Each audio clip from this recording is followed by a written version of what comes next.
Okay, so here we are again, doing a review and question and answer of the teachings of Geshe Yeshi Lhundup on this wonderful text, Lama Tsongkhapa's commentary to Chandra supplement to the Middle Way, which in turn is a commentary to Nagarjuna's treatise on the Middle Way. So we're really fortunate to have this opportunity to look at these wonderful teachings. So let's make sure that our motivation is a really positive one. The best possible is altruism, wishing to benefit other sentient beings as well as ourselves, wishing to eliminate suffering and the causes of suffering, to bring about happiness, genuine happiness, and the causes of that, all the way up to the highest happiness of enlightenment, awakening.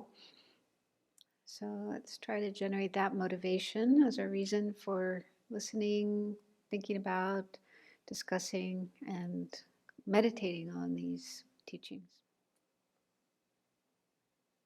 So I'll start with a kind of review of what Geshe-la talked about this morning, and then if there are questions that come up, we'll take care of those.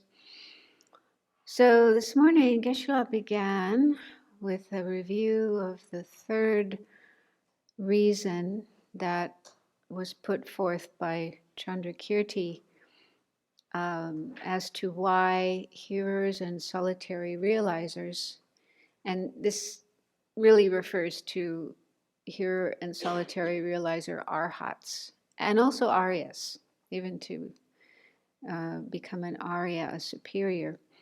It's necessary for them to have realized emptiness of inherent existence of all phenomena. So Geshe-la gave a kind of retranslation of a paragraph of the text that had something missing, and it was too fast. I wasn't able to write it all down.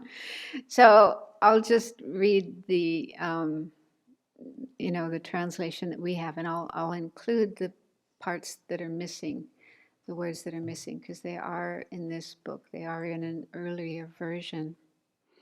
So I'll just read how it is in Jeffrey Hopkins' translation. So it's on page 41 of the PDF that we have, starting with Chandra statement. So if you can find that paragraph. So that paragraph says, Chandra statement of this indicates that if the referent object of the conception of true existence with regard to the aggregates, the bases of designation of a person, is not disbelieved, and it stops there. So the missing part is then the referent object of the conception of true existence of the person, and then there's a hyphen, the phenomenon designated, hyphen, will not be disbelieved. So I'll just read that all again. Chandra statement of this indicates that if the referent object here means the conceived object, it's when we have a conceptual mind, the object that is conceived, it's also the same as apprehended object, the object that is apprehended. And in the case of a wrong conception, such as grasping a true existence, that's a wrong conception. The conceived object is always something that doesn't exist. It's always a non-existent. Like, for example, the conception that sound is permanent. Okay, if somebody thinks sound is permanent, the conceived object of that mind would be permanent sound. And there's no such thing as permanent sound, it doesn't exist. So here it's talking about conception of true existence of the aggregates. So the conceived object, or referent object of that, is truly existing aggregates. And truly existing aggregates don't exist. So the conceived object is something non-existent. Anyway, so Chandrakirti's statement of this indicates that if the referent object or conceived object of the conception of true existence with regard to the aggregates, aggregates being the bases of designation of a person, if that is not disbelieved, or we could also say refuted, rejected, negated. So if that conceived object, referent object, isn't rejected, then the referent object or conceived object of the conception of true existence of the person, which is the phenomenon designated on top of the aggregates, will not be disbelieved. So in other words, we can't, if we haven't negated truly existing aggregates, we won't be able to negate truly existent person. And then the last part of the sentence says, because the person will not be realized as lacking true existence, a fully qualified selflessness of the person will not be realized. So that's the paragraph from the text. And then Geshe Yeshi said that this paragraph shows that the realization of emptiness of the person must be either preceded by or concomitant with realization of emptiness of the aggregates. So we either have to realize emptiness of the aggregates first, or at the same time as the realization of the emptiness of persons. Because if we don't realize the aggregates as empty, we can't realize the person, whether it's I or somebody else, as empty of inherent existence. But this is not acceptable. If you say that, it's not acceptable. So you can't take this literally. I mean, he didn't say that, I'm saying that. That's not the meaning. That's not what Lama Tsongkhapa means here. Because it isn't necessary to realize the emptiness of the aggregates first in order to realize the emptiness of the persons. So what Lama Tsongkhapa means here is he's talking about direct realization. He said if the emptiness of the aggregates isn't directly realized, emptiness of persons can't be directly realized. So you can't have the direct realization of the emptiness of the person, like I, myself, if you don't realize if you don't have a direct realization of the aggregates being empty of inherent existence. So that's what I understood he was saying this morning. So it's talking about a direct realization rather than just a conceptual, inferential realization. Because they do say, he said this yesterday, when you have the direct realization of emptiness, you're realizing the emptiness of all phenomena. But prior to that, I mean, your first initial realization of emptiness would be an inferential one, a conceptual one. And that would most probably come about in relation to one object, like yourself, or maybe your body. So you're focusing on one object and analyzing that, checking to see if it exists inherently or not. And you realize it doesn't, it's empty of inherent existence. So your initial realization of emptiness is with one object. But then over time, after that, you would also meditate on the emptiness of other objects. I don't think you have to realize the emptiness of every single object in the universe, every single grain of sand and atom. Yeah, but anyway, you would expand your understanding of emptiness to realize the emptiness of more and more and more and more objects. So this is what you would do before you attain the direct realization of emptiness. So by that time, by the time you have a direct realization of emptiness, your understanding of emptiness would have become very expansive, and you would have understood that everything is empty of inherent existence.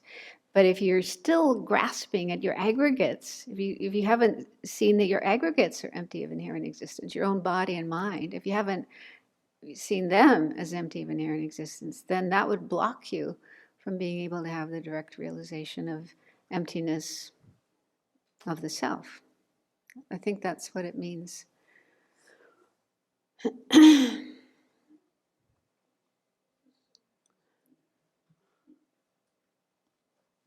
I don't understand in this is, if you had a direct realization of the emptiness of the person, since a direct realization is the emptiness of, since having a direct realization of emptiness would have to be of all phenomena, why does this order matter? I think it's, I think it's more in terms of the initial realization. The initial realization. He did talk about that afterwards. I'll go on. Yeah, so he said, so what Chandrakirti is saying here is that hearers and solitary realizers, specifically Arhats and Aryas, if they don't have the realization of emptiness of inherent existence, of all phenomena, then they wouldn't realize their aggregates as empty. Wait a minute, my sentence doesn't make sense here.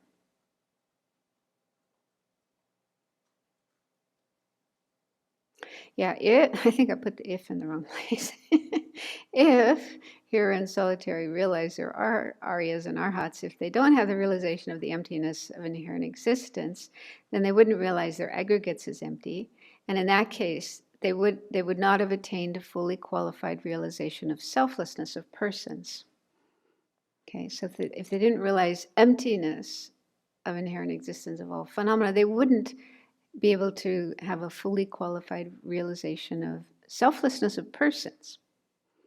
And that means subtle selflessness of persons, which is the emptiness of inherent existence of persons. And I was thinking maybe why he's saying this is my guess, is because this would be an undesired consequence for the other schools. This would give a shock to the other schools, you know. Hey, what are you saying? Because in their from their point of view, hearers and solitary realizer Arhats do realize selflessness of persons. That's what enables them to, you know, attain liberation. So they must have that realization. So for Chandrakirti to say, nope, they don't, because da-da-da-da-da, that would give them a shock.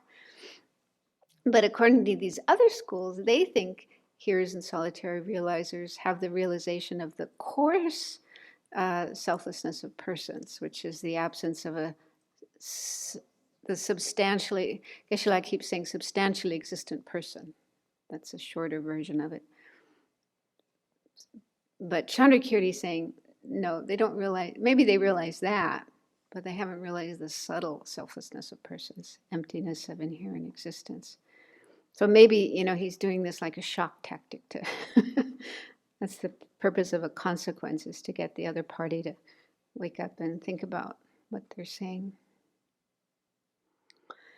Then Geshe talked about the middle-length Lamrim of Lama Tsongkhapa, which says that emptiness of persons is easier to understand, and he said that means more convenient to understand, and that this is based on a sutra passage. I didn't have a chance to look this up, but maybe we can do that later.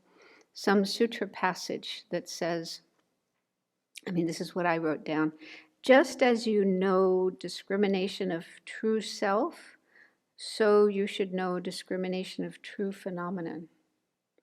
I may have got that wrong, but anyway, there was a sutra passage which makes it sound like you first understand no truly existing self, and then you would know no truly existing phenomenon. Also, I was thinking about the Heart Sutra, because we read the Heart Sutra every day, and in the Heart Sutra, it says right at the beginning, when Avalokiteshvara is starting his answer to Shariputra. He says, Shariputra, whatever son or daughter, blah, blah, blah, should look perfectly like this, subsequently looking perfectly and correctly at the emptiness of inherent existence of the five aggregates also. That word also is very important. His Holiness talks about this a lot, because he's saying, basically, well, you already know that the self, the person, is empty of inherent existence, but you also need to understand that the aggregates are empty of inherent existence. So that seems to imply that understanding emptiness of self comes first before understanding emptiness of the aggregates.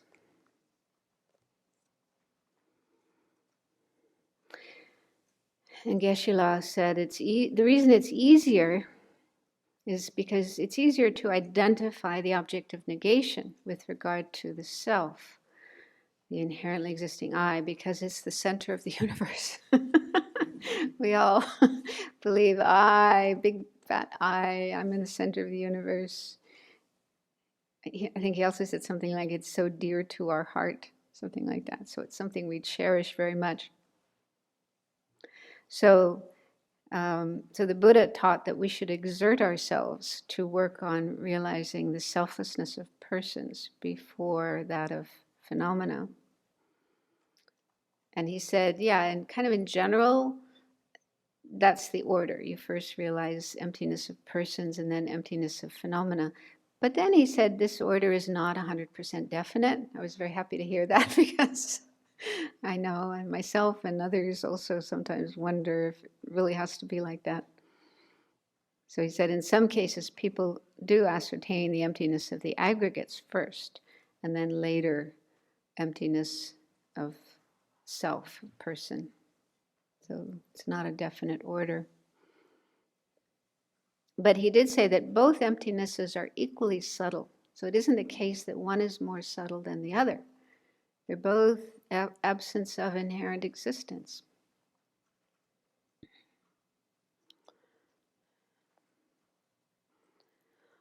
So it isn't the case that one is easier to understand and the other is harder to understand. They are both the same in terms of they are the ultimate nature of reality. So that's kind of a summary of his review of that third point, that third reason. And then yesterday we got stuck on that point too. Maybe I jumped the gun. I brought in this verse from Nagarjuna, Precious Garland, but it seems to be talking about the same thing. So we talked about that and got stuck yesterday. So I read through what Khenso Jampa Tekchok said about that, and I'll read kind of the summary of that. So once again, that verse says, it's verse 35, and it's on page 61 of the book, what's it called? Practical Ethics and Profound Emptiness, something. Okay. So the verse says, as long as one grasps the aggregates, one will also grasp the I with regard to them. Okay, so the part where he's mainly explaining that. So he says, yeah, generally the order of realization is that you first realize the emptiness of the self, the person, then later the emptiness of the aggregates. In fact, he says it pretty much sounds like that's how it has to be. It has to be that order. But then on the next page he says, these lines do not mean that we won't realize that the conceived object of innate I grasping is non-existent, as long as we don't realize the conceived object of grasping at the aggregates is not existing. In other words, this doesn't mean that we must first realize the selflessness of phenomena and then the selflessness of persons, because the order in which they're realized is the other way around. So he's saying that's not the meaning of these lines, that you first have to realize emptiness of aggregates and then emptiness of persons. And then he explains in this text, Ocean of Reasoning. Ocean of Reasoning is Lama Tsongkhapa's commentary to Nagarjuna's fundamental wisdom. So Lama Tsongkhapa also wrote a commentary just to Nagarjuna's fundamental treatise of the Middle Way. And that's called Ocean of Reasoning. There's a translation by J. Garfield and one Geshe from Sarnath. I can't remember his name. Anyway, so in that commentary, Je Tsongkhapa explains that these lines mean that as long as our acquired self-grasping of the aggregates that thinks the aggregates truly exist for this reason or that reason has not abated, we cannot realize the selflessness of the person. To realize the selflessness of the person, we must not be thinking of various reasons why the aggregates are truly existing. So, there's these two kinds of self-grasping, innate and acquired. So innate is the one that we're born with, even babies, insects, animals, upeka, maitri, they all have innate self-grasping, believing they have a, inherently existing I and inherently existing aggregates. So that's the innate one. Then the acquired ignorance, self-grasping ignorance, is what we may learn from studying philosophical tenets. So if you are exposed to certain, philosophical ideas that teach you that you have an inherently existing I and you have an inherently existing aggregates, then you can develop this acquired, sometimes they call it intellectually acquired, grasping at inherent existence. So he says, the innate grasping naturally grasps its object as truly existing. Unlike acquired self-grasping, it doesn't think of various reasons why phenomena are truly existent. It doesn't have reasons behind it. It's just kind of gut level, instinctive. Acquired self-grasping, which comes from learning incorrect philosophies, thinks that the aggregates are truly existing because of this and that reason. So there's reasons behind it. It's kind of more intellectual, conceptual. I mean, the other one is conceptual too, but this is much more active, thinking of reasons why the aggregates are truly existing. So if somebody has that, they have that kind of self-grasping. He says, the point is that as long as we think with various reasons that the aggregates are truly existent, there is no way to realize the selflessness of the person. So you have acquired self-grasping, grasping at your aggregates. My body is truly existing because of this and because of that, and so on and so forth. So as long as you're stuck in that mode of thinking, you will not be able to realize selflessness of the person, because the person is what is imputed on top of the aggregates. Does that make sense?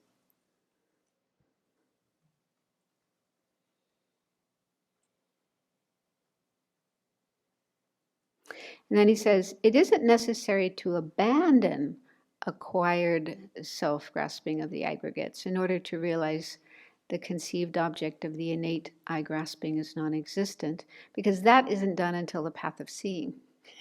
So if we have acquired self-grasping at the aggregates as truly existing, we don't abandon that until the path of seeing. The path of seeing, that's when you have the direct realization of emptiness.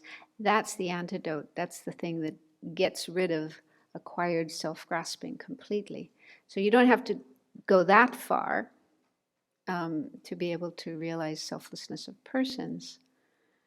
But we cannot realize the selflessness of persons so long as we exaggerate the aggregates as truly existing because of this and that reason. So in other words then, when Nagarjuna says in these lines, as long as one grasps the aggregates, one will also grasp the I with regard to them. So what that means is, as long as one has acquired grasping the aggregates as truly existing, inherently existing, as long as one is in that way of being, one will continue to grasp the I as truly existing and will not be able to realize selflessness, emptiness of the I. Does that make sense? Does that answer your question? Could you? Okay. So I think that gets us unstuck from where we got stuck yesterday, hopefully. Venerable listen. But this is talking about not talking about the subtlest level of persons. Yeah, it is. Well, I thought that was done at the path of. Sorry? But that is the entry into the path of seeing. No. Again, the first realization that you have of emptiness, which is the subtle level of selflessness, okay? So the first time you realize the emptiness of the I is before the path of seeing. You can realize that even before the path of accumulation if you're a sharp faculty bodhisattva. This is the inferential realization. So I think here, he's just talking about inferential realization, not the direct realization. So even to have an inferential realization. So it's not quite the same as what Geshe Yeshi was saying this morning. Because Geshe Yeshi said, he's talking about the direct realization. You won't be able to have the direct realization of selflessness of the I, if you don't realize the selflessness of the aggregates. But here, Khenso Jampa Tekcho is talking about inferential realization. So even to have the inferential realization, which is the first realization that we have of emptiness, the inferential realization of emptiness, we can't even have that. We can't even see ourselves as empty of inherent existence as long as we have this acquired grasping at our aggregates as truly existing. So I don't think they're contradictory. To me, what Geshe Yeshi was saying and what Khenso Jampa Tekcho is saying are not contradictory. They're just different ways of looking at it. And also they're different quotations, because one is in the context of what Chandra is saying here, and the other is in the context of Nagarjuna's quotation from Precious Garland. But they do seem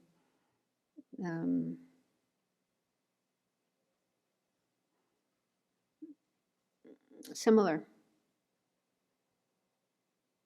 And I was kind of wondering what this explanation from Khenso Jampa Tekcho, in relation to Nagarjuna's verse, can that explanation apply to hearers and solitary realizers, which is what Chandrakirti is talking about?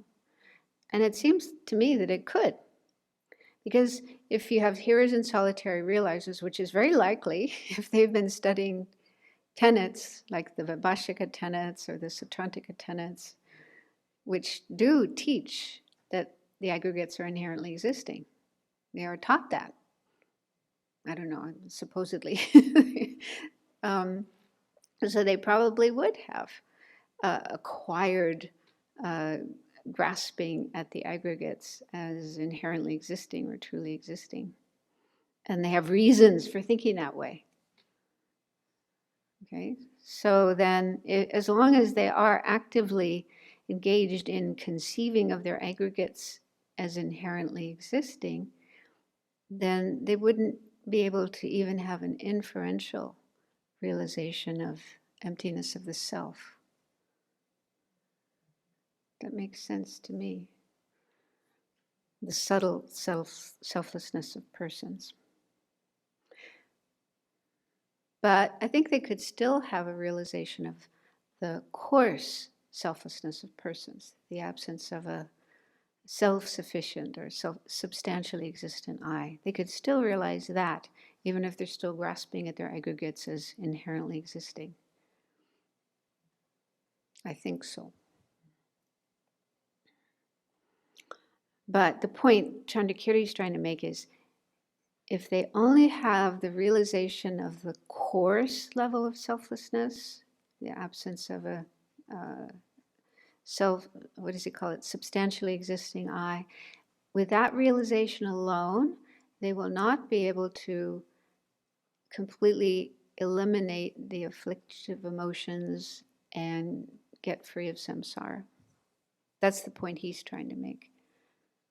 To get rid of your afflictive emotions, get free of samsara, you have to realize subtle selflessness, emptiness of inherent existence. Kind of like a bit complex, complicated. Then, and then a bit later in the class today, there was this discussion about different kinds of afflictive emotions, common and uncommon. So the common, I think common means probably common between all the various tenet systems, what they would all agree on. Common afflictive emotions are those induced by the notion of a substantially existent person. Okay, so we do have, according to Lama Tsongkhapa, the grasping at a substantially existent person is also innate, is also something we're born with, we carry from past lives. So we all have that kind of grasping, self-sufficient, substantially existing I. So on the basis of that grasping, then there are certain afflictive emotions that come up: anger, attachment, jealousy, and so on and so forth, based on that grasping. And we could call those coarse afflictive emotions, I think. But he also called them common afflictive emotions. And the uncommon afflictive emotions are, this is uncommon meaning exclusive to the prasangikas. Only the prasangikas would explain these. So the uncommon ones are induced by the notion of inherent existence, grasping at inherently existing I. So whatever emotions like attachment, anger, jealousy, and so on arise from grasping at inherent existence, those would be the uncommon ones.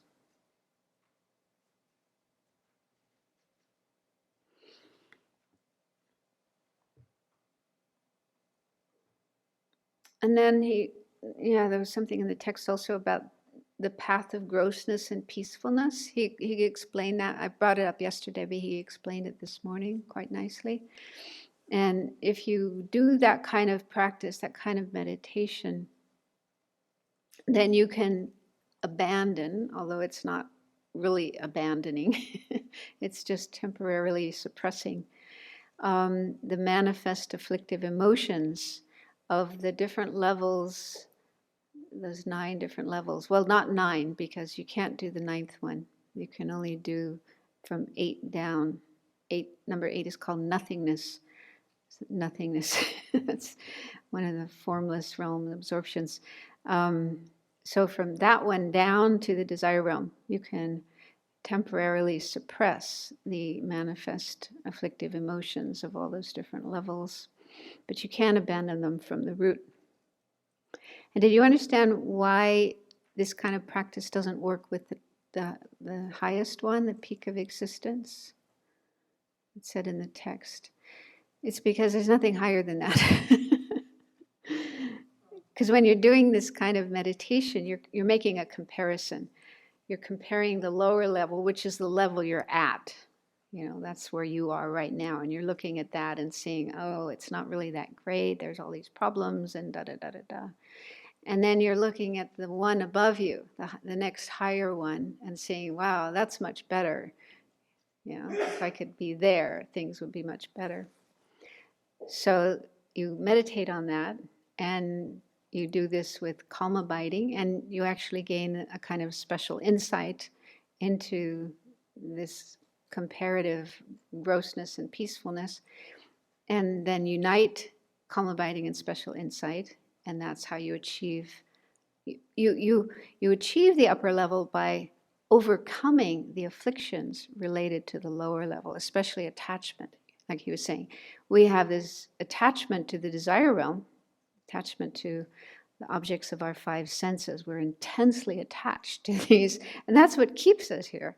That's what prevents us from being able to attain the first concentration of the form realm. So we have to overcome that attachment to be able to attain that first concentration. So how we overcome that attachment is by doing this kind of meditation, and then developing a union of calm abiding and special insight, and seeing the grossness of the lower level and the peacefulness of the higher level.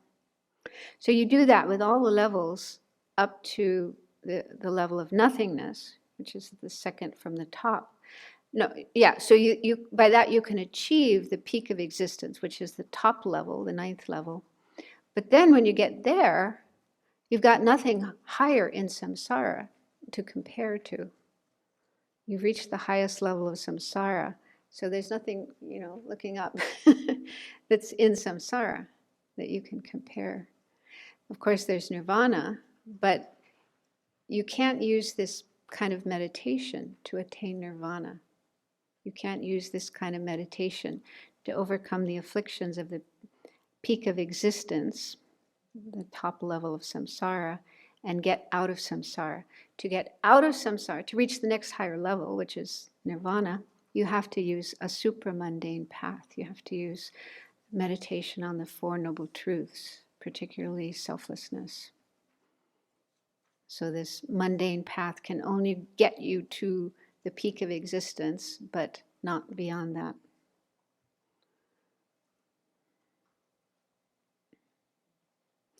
So Geshe-la said that the afflictive emotions of the peak of existence can be abandoned by meditating on coarse selflessness of persons.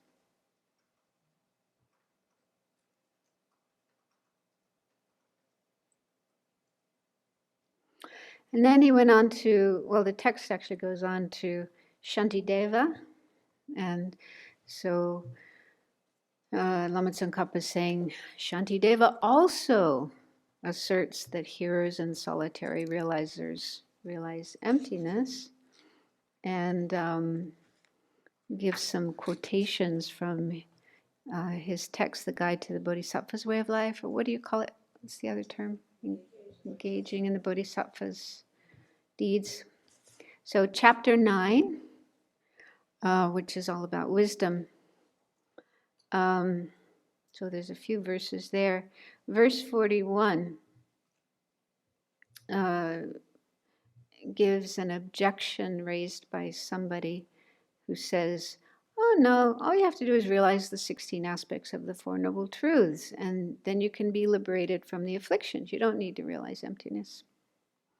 So this is an opponent saying that. And Shantideva replies by saying that according to scripture, without realizing emptiness of inherent existence, you can't attain any of the three enlightenments.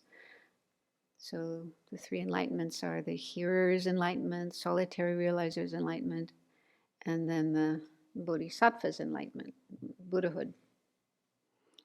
And scripture also says that all the levels from stream enter, that's the hearer's path of seeing. When the hearer realizes emptiness directly, then they become a stream enter. So from there, all the way up to the solitary realizer, these are all attained independence on the perfection of wisdom.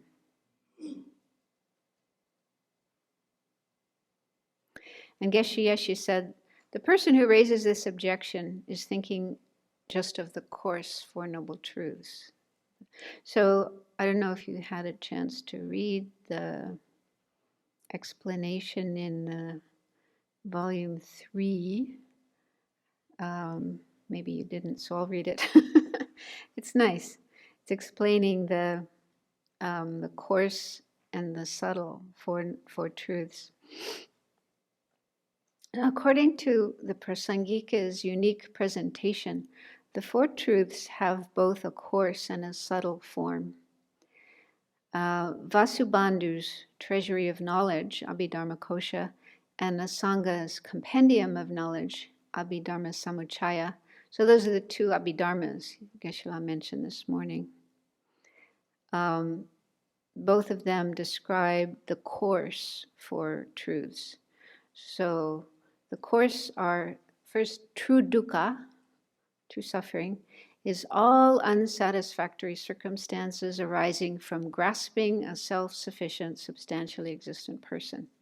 So whatever suffering we have that comes from grasping at a substantially existent person is coarse true dukkha. And then coarse true origins are grasping this self-sufficient, substantially existent person and the afflictions, other afflictions, greed, and so on, and polluted karma that arise from that grasping. So that's coarse true origins. And then coarse true cessations are the abandonment of the dukkha and the origins that arise from grasping a self-sufficient, substantially existent person. True path, course true path, is the wisdom, seeing the absence of a self-sufficient, substantially existent person.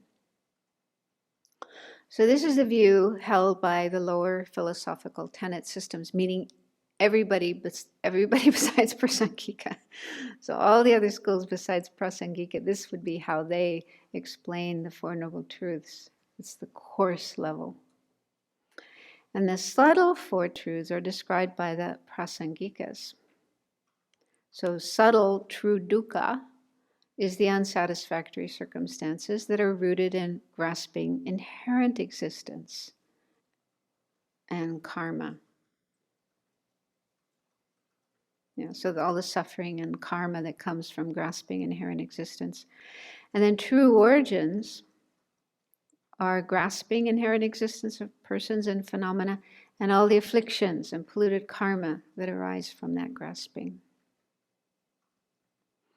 And then true cessations are the complete eradication of these. And true path is the wisdom realizing the emptiness of inherent existence. So that's really interesting. Before I studied the Madhyamika Avatara, I never heard that explanation before, that there's a coarse and a subtle level of the Four Noble Truths. Venerable Pema needs the microphone.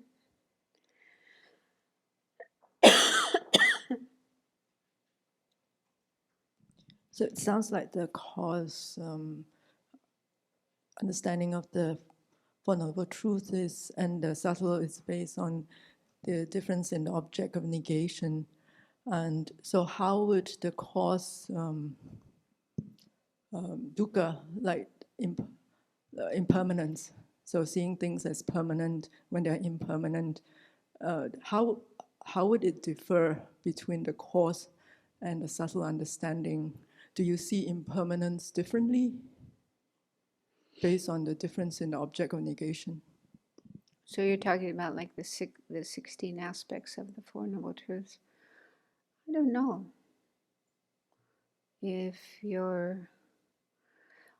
Just what comes to my mind is if you're meditating on impermanence within the coarse level of the Four Noble Truths, you would, meditate on the, subtle impermanence of phenomena, but still seeing them as inherently existing. You wouldn't be overcoming that view of seeing things as inherently existing. So you can see them as impermanent, changing moment by moment, but there's still this grasping at them as inherently existing. I don't know, that's just what comes to my mind, but there's probably more to it than that. Whereas, in the Prasangika, if you're meditating on impermanence, I suppose you could meditate on impermanence before you hear about emptiness. I don't know, but most of us, we hear about emptiness, early on in our practice. So that's there in our mind. So even when we're meditating on impermanence, yeah, this thing is changing moment by moment. And it's also empty even here in existence. So we have that added understanding that things don't exist inherently. But of course, you can't realize that. You can't realize emptiness of inherent existence before you realize subtle impermanence, because that's a much more subtle realization. So I don't know. I'd have to think about that. If there's anyone else have any ideas about? There's probably an answer, but I just don't know. Like I say, this is the first time I encountered this idea. So then the next verse from Shantideva was verse 45, which mentioned these monastics. There's something about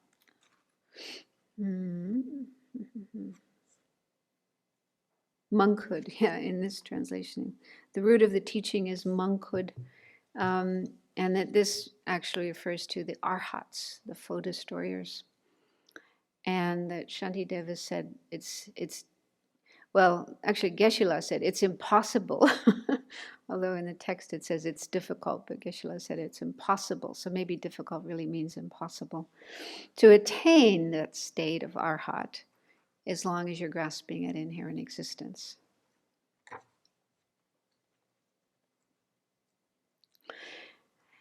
And then there was verse 46 from Shantideva, which it's a little bit confusing, but I think I've summarized the meaning.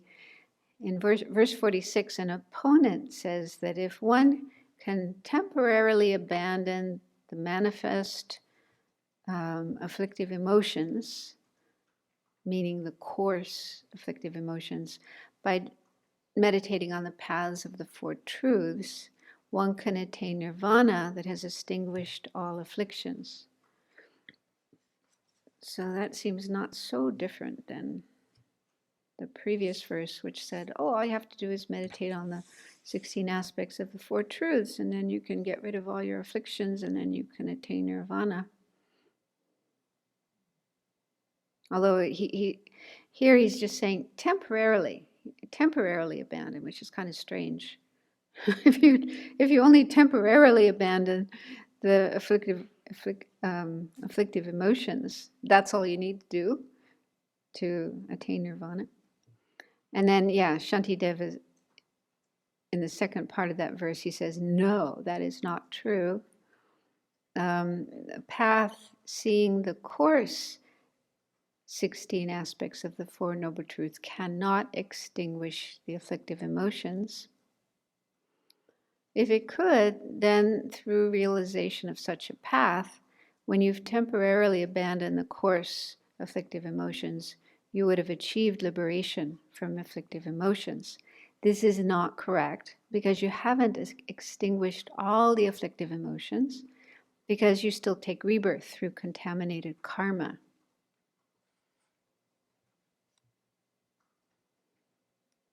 So I guess the opponent is saying, well, even if by meditating on the course 16 aspects of the Four Noble Truths, course selflessness, you can temporarily abandon the afflictive emotions, not completely abandon them, but just suppress them.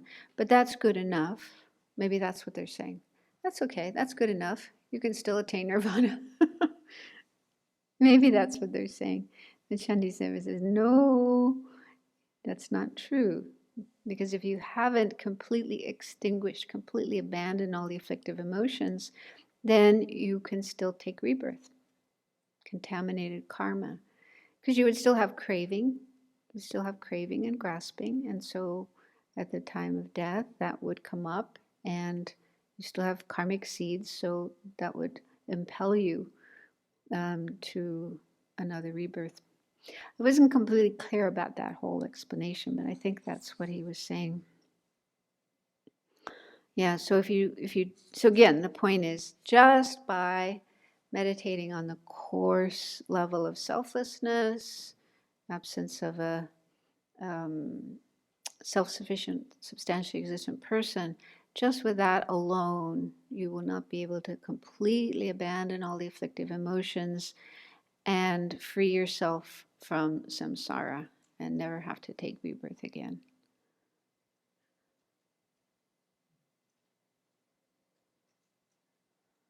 Did anyone else have another understanding of that?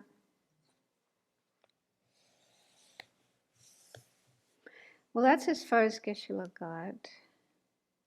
But I did want to say, yesterday and the day before, when during the question and answer period, there were a couple of questions about the first wheel of Dharma. And later, we surely won't get to it this time, but on page 51 of the text in the PDF, in that section, there are quotations from sutras that, again, Chandrakirti is using these quotations to say, this proves that hearers and solitary realizers do realize emptiness. So there's one quotation from a sutra, it's called, in the text, it's called a sutra for hearers, but somebody found that it's in the Samyutta Nikaya, so that's the actual source of that, Samyutta Nikaya. And this quotations, here's the quotation from that sutra. It's talking about the 5 aggregates and comparing each aggregate to something that's kind of illusory and insubstantial. So it says, forms, like the form aggregate, forms are like balls of foam. Feelings are like bubbles. Discriminations are like mirages. Compositional factors are like banana trees. We had this before somewhere, didn't we? A little discussion about banana trees or plantain trees, because they don't have nothing solid, yeah. And then consciousnesses are like magical illusions. Thus, the Buddha, the sun friend, there's this term sun friend, which refers to the Buddha. Thus, the Buddha said. So that's a quotation from the Pali Canon. And according to the Madhyamika Prasangika, in that verse, the Buddha is teaching emptiness. He's saying the 5 aggregates are empty of inherent existence. So, like Geshe-la said this morning, in the first wheel, the Buddha did teach both coarse and subtle selflessness.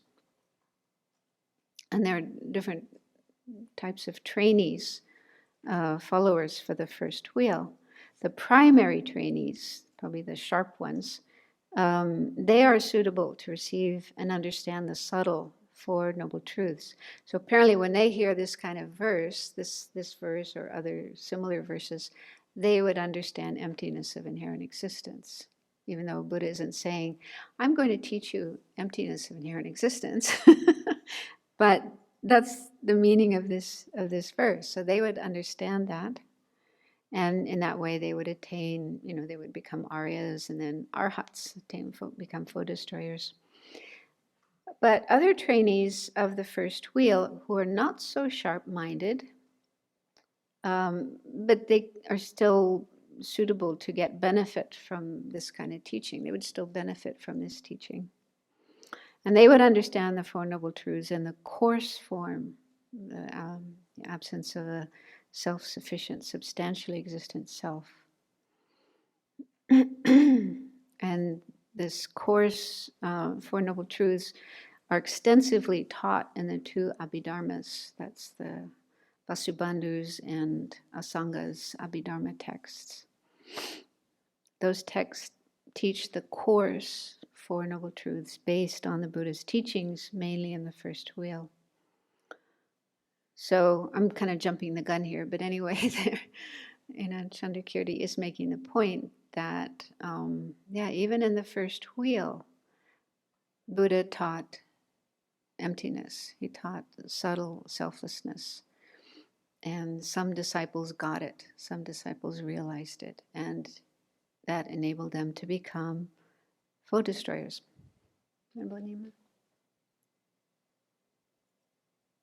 I'm sorry, Venerable. I missed the feelings and discriminations, what they're like when you were listening. The feelings and discrimination, what they're like as you were listening. And I missed those two. If you could repeat. Feelings are like bubbles, and discriminations are like mirages. But it's actually in the text. If you go up to page 51, I don't know if the page numbers are always the same.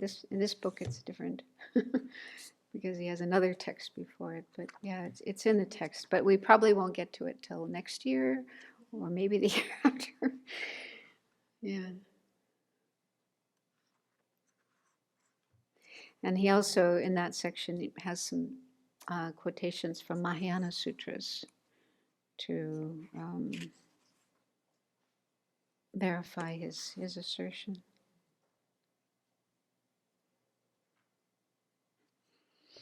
So anyway, I thought that might be helpful to the people who were asking those questions and wondering, I don't remember what the question was. Anyway, there were a couple of questions about the first wheel. So Buddha did teach emptiness in the first wheel, and some of the disciples of that wheel did understand it and do understand it.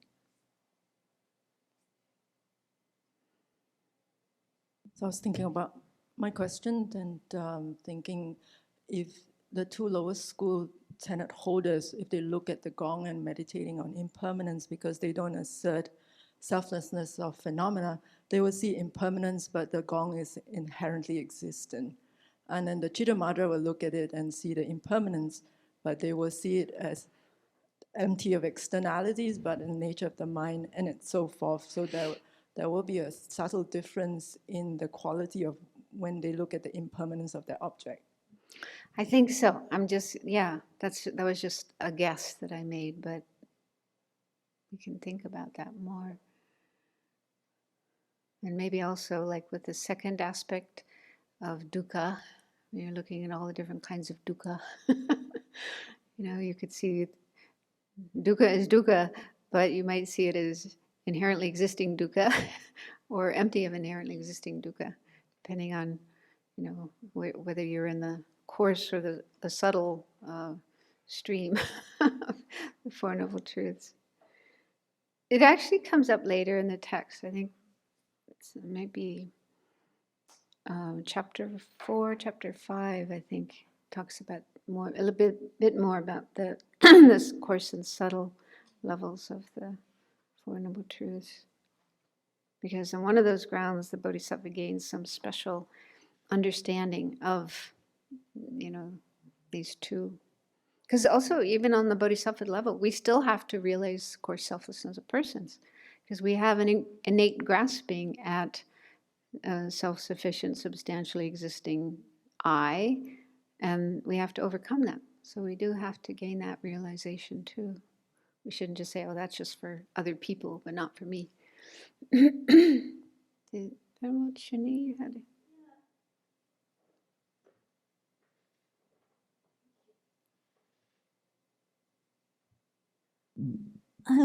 Have been puzzling over this for the last couple of days. Why this is being so emphatically emphasized? If there's, if we know that Chandrakirti is definitely refuting a certain system, or is he asserting, like he's not founding Prasangika intentionally, I guess, but he's asserting some views that are way different, or I don't know. It's just a question of where this is coming from. So yeah, so emphatically. Well, I'm not sure. I'm just something pops up in my mind, but I have to check if this is true or not. But I mean, he's commentating on Nagarjuna's fundamental wisdom, but I'm not sure if Nagarjuna himself really clarified this point And so there may have been, even after Nagarjuna, commentators to Nagarjuna who misunderstood this point, didn't get it. I mean, that would be true, I guess, because Bhava Viveka, who was, he was Madhyamika, commenting on Nagarjuna, but he was Svatantrika. And the Svatantrikas, even the Svatantrikas say, Svatantrika Madhyamika. So they're Madhyamikas, they're followers of Nagarjuna. But they still say that all you have to do is realize coarse selflessness of persons in order to attain nirvana. So I think it was, I may be wrong about this, I have to check, but I think it was Chandrakirti who really pulled this out and said, no, you got it wrong. This is how it is. This is Nagarjuna. Because also later he quotes from Nagarjuna. Well, like that verse that we just went through. He's saying, this is Nagarjuna's intention. So Bhava Viveka, sorry, but you got it wrong. Something like that. I don't know. I think that might be the reason. Yeah, because this section really goes on many pages, really emphasized. Although Chandrakirti himself isn't saying that much. It's mainly Nama Tsongkhapa, Nama Tsongkhapa's commentary that's really explaining this. But he did say at one point, this is a very difficult point, so let me explain more about it. Huh? One of the 8 unique points? Yeah, one of the 8 unique points of the Prasangikas. Is that it? No questions from... Anyway, we've run out of time. Okay, thank you.